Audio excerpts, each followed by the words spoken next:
Shifting focus now to another big story. Fight to save the Aravali's now reaches the apex court, that is the Supreme Court. The top court has in fact taken suo motu cognizance of the issue and is slated to hear the matter tomorrow itself. And a three-judge vacation bench of Chief Justice of India Surya Kant, Justices J.K. Maheshwari and Augustine George Massey is likely to hear this matter in the court. Now, the top court on November 20th, remember, had accepted a uniform definition of the Aravalli Hills and ranges and banned the grant of fresh mining leases in the areas spanning Delhi, Haryana, Rajasthan and Gujarat until expert reports were submitted.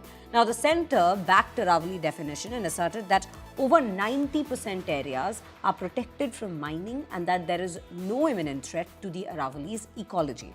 Now, let's in fact listen into what the Environment Minister, the Union Environment Minister, Bhupendra Yadav, told India Today on this very controversy.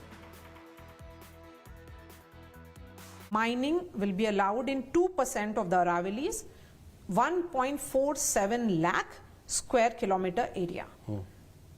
इसके बारे में ये कहा जा रहा है कि 1.47 lakh square kilometre area entire mass of 34 districts है, not the actual hill range. उतना ही है. अरावली है ही 4 राज्यों में जी, और 4 राज्यों के 37 जिलों में है. इसमें केवल एक डिस्ट्रिक्ट का डेटा नहीं है, टॉक का, बाकी तो पूरा है. और दिल्ली में तो माइनिंग अलाउ ही नहीं है. दिल्ली में माइनिंग अलाउ नहीं है. गुड़गांव फरीदाबाद में माइनिंग अलाउ नहीं है. अरावली इतने 4 राज्यों के 37 जिलों में. ये आप और कहां से ला रही हैं डाटा? यही तो डाटा है. नहीं सर, इसी में forest survey of India identify करता है कि राजस्थान में अरावली 40,483 स्क्वायर किलोमीटर में है using the 3 degree slope formula. And उनका वार्निंग भी है दैट 100 मीटर डेफिनेशन जो है would exclude over 99% of identified Aravalli hills. ऐसा ही है. आपको भी ये कुछ सो कॉल्ड जो मतलब ठीक है, सबका अधिकार है.